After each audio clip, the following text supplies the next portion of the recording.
I'm Augustine from Angola, and we have. I'm Adam White.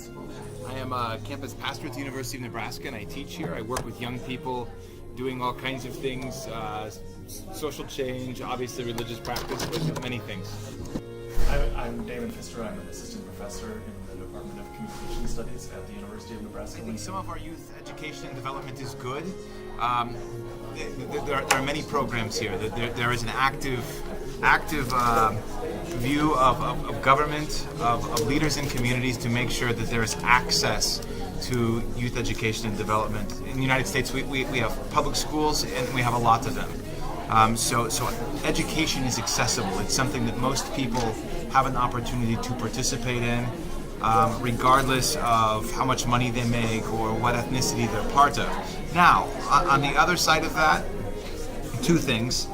First, I think that in America, at kind of a bottom level, among students, sometimes education is undervalued.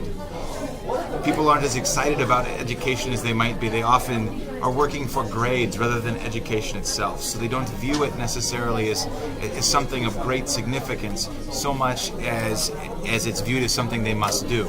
I think that's one problem in the context. Secondly, even though education is accessible to all, there's still an imbalance. Some schools in more wealthy communities really are better schools, and some schools aren't as good. So there's not total equality there. So I would say that there's access for everybody, but there is still some imbalance going on, and that the larger view of education in the United States, it could be helped. It could be made better.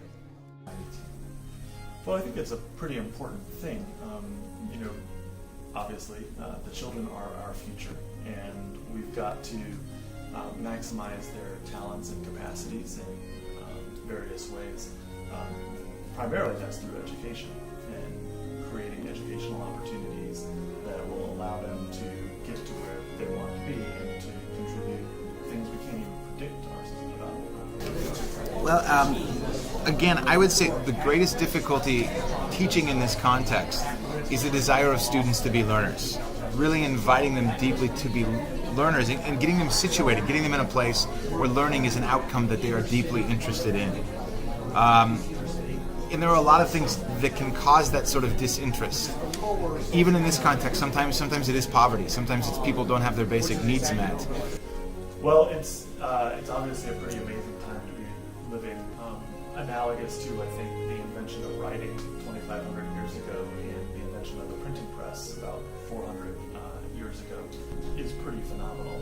And I think we're seeing, I'd like to think that we're seeing a more cosmopolitan attitude that young people see themselves not as just a citizen of the United States or just a citizen of Angola, but as a citizen of the world. And I think that's really important because a lot of our problems are global problems. And so one thing digital media is doing is giving us a better sense of parts of problems in other parts of the world. And maybe there is some hope that we will be united in some way to address some of these major 21st century global problems. So I was speaking to you earlier, and what I said is leadership is sometimes difficult because when you're a leader, you often end up working with other leaders sometimes. And there have been contexts where I've worked where I've had a particular vision for something that an outcome I wanted to see, and I've been working alongside another leader, and they have also had a vision for something they wanted to see, and they were not the same. And I think sometimes what's difficult in leadership is communication with other people, working out ideas together, working collaboratively, learning when to compromise appropriately, but also learning when to not compromise. I think that I would define leadership as the power to persuade.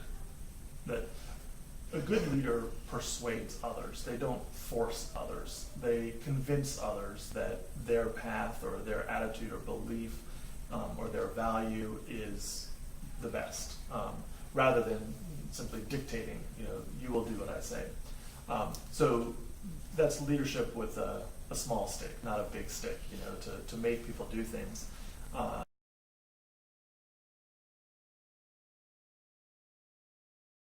Words of advice. Yeah. So the one piece of advice I have is learn to be a good communicator. Learn to make arguments. Learn to express your arguments clearly and persuasively. That, I think, is the secret of leadership. Okay, thank you, Daniel. All right. Thank you. Nigel? A peace message. You are my neighbor. We are neighbors together in this world, and I believe the greatest hope we have for one another is to embrace our neighborliness to one another, to express love to one another, and to care about one another in every action that we do, to see ourselves as citizens of this world together. That was Mendes and Dr. White. Bye.